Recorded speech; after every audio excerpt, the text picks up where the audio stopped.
राजस्थान राजाओं का घट रहा है। तो राजस्थान की ये घटना है जोधपुर में। जगह का नाम तो हम वैसे बताएंगे नहीं, शहर का नाम हम आपको बता देते हैं। जोधपुर की ये घटना है। तो एक राजा महाराजाओं की हवेली जो कि काफी दिन से वीरान पड़ी हुई है, और उस हवेली में आपको पता है जो हवेली वीरान पड़ी होती है तो भूत प्रेत घर, हवेली हो या घर, भूत प्रेत उसमें बसेरा कर लेते हैं। तो ऐसी ये घटना है। राजा के मरने के बाद जैसे ही डेवलपमेंट होती चली गई, सरकारें बनने लगी, राजाओं का राज्य खत्म हुआ, तो राजाओं का जो वंशज था, राजाओं के वंशज वो बाहर रहने लगे। कुछ तो यहाँ भी है वैसे तो, पर जिस हवेली की हम बात कर रहे हैं उनके वंशज बाहर रहने लगे। तो बाहर रहने लगे तो वीरान पड़ी हवेली खाली हुई थी, और वहाँ पर भूतों ने अपना बसेरा कर लिया था। तो बात आती है सरकारी नोटिस की कि ये हवेली साफ करी जाए। ये नोटिस उनके वंशजों को भेजा गया, राजाओं के वंशजों को।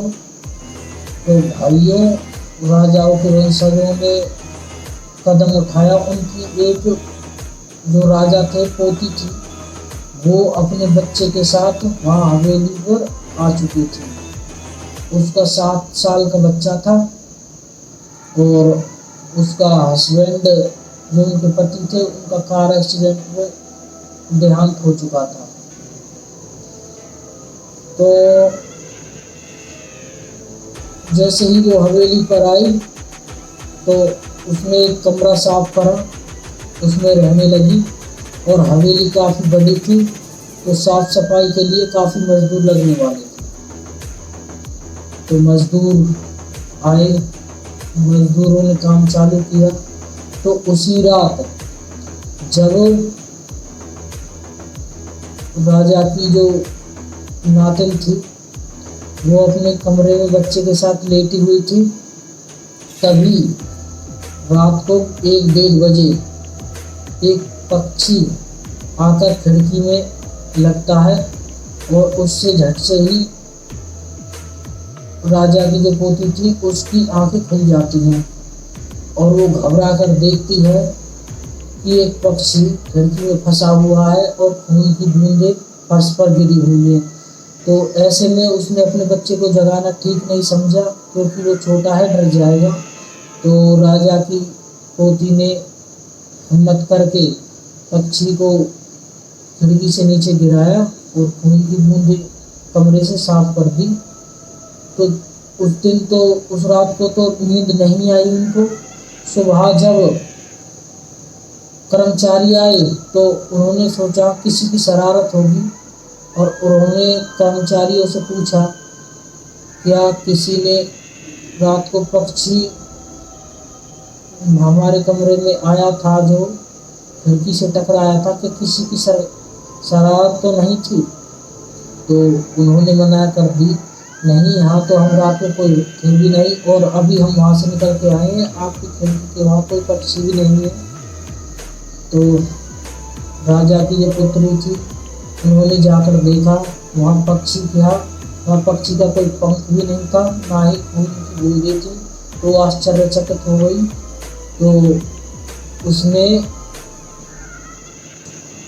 वो बात को टाल गई कि कोई जानवर आया होगा, बिल्ली वगैरह ले ली होगी पक्षी को, उनको चाट हुई होगी। तो फिर वो अपने कमरे में जाकर टीवी देखने लगी अपने बेटे के साथ। बेटे के साथ टीवी देखने लगी। तो फिर क्या हुआ, ऊपर से आवाज़ें आने लगी चिल्लाने की। तो वो जैसे ही गई तो उसको पता चला कि एक कर्मचारी है वो छत से गिर चुका है और उसकी मृत्यु हो चुकी है। तो उसने लोगों से पूछा कि क्या हुआ। तो लोगों ने अलग अलग जवाब दिया। कोई तो कह रहा है कि इसने आत्महत्या की है, कोई कह रहा है कि इसको किसी ने धक्का दिया है या फिर इसका पैर फिसल गया, अलग अलग सब बातें कर रहे थे। तो फिर जो राजा की पुत्री थी उसने पुलिस रिपोर्ट दर्ज कराई और उसके बाद उसने सोचा ये हो क्या रहा है, और कुछ देर बाद उसके कानों में एक आवाज़ आती है कि अपने बच्चे को बचा सकती है तो बचा ले।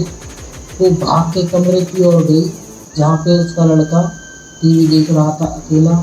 तो उसने देखा कि लड़का खिड़की पे खड़ा हुआ है और वो खिड़की से कूदने की कोशिश कर रहा है। तो वो घबरा गई और घबराने के बाद उसने लड़के को खींचा तो लड़का फिर भी जिद कर रहा था कूदने के लिए खिड़की से। तो राजा की लड़की ने पुत्री ने सोचा कि ये तो कोई हो रही है, बच्चा ऐसा कर भी नहीं सकता।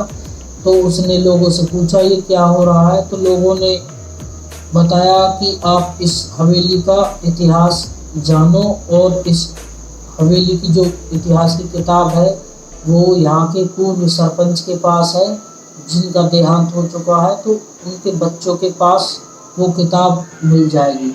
तो राजा की जो पुत्री थी वो गई वहाँ और उन्होंने जब वहाँ जाके वो किताब मांगी तो वो किताब मिल गई और उन्होंने उस किताब को पढ़ना चालू किया। तो उनको पता चला कि इस हवेली में राजा रानी और उनके नौकर चाकरों के साथ एक नौकर और उनकी धर्मपत्नी भी रहती थी। तो फिर धर्मपत्नी रहती थी तो एक रात को राजा की रानी के गहने चोरी हुए। तो धर्मपत्नी पर नौकर की धर्मपत्नी पर इल्ज़ाम लगा और उसको मौत की सज़ा सुनाई गई।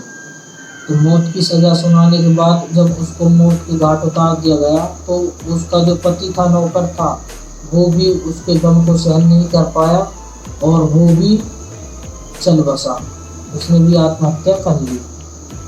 उसके बाद जो होने वाला था वो बहुत ही दर्दनाक है।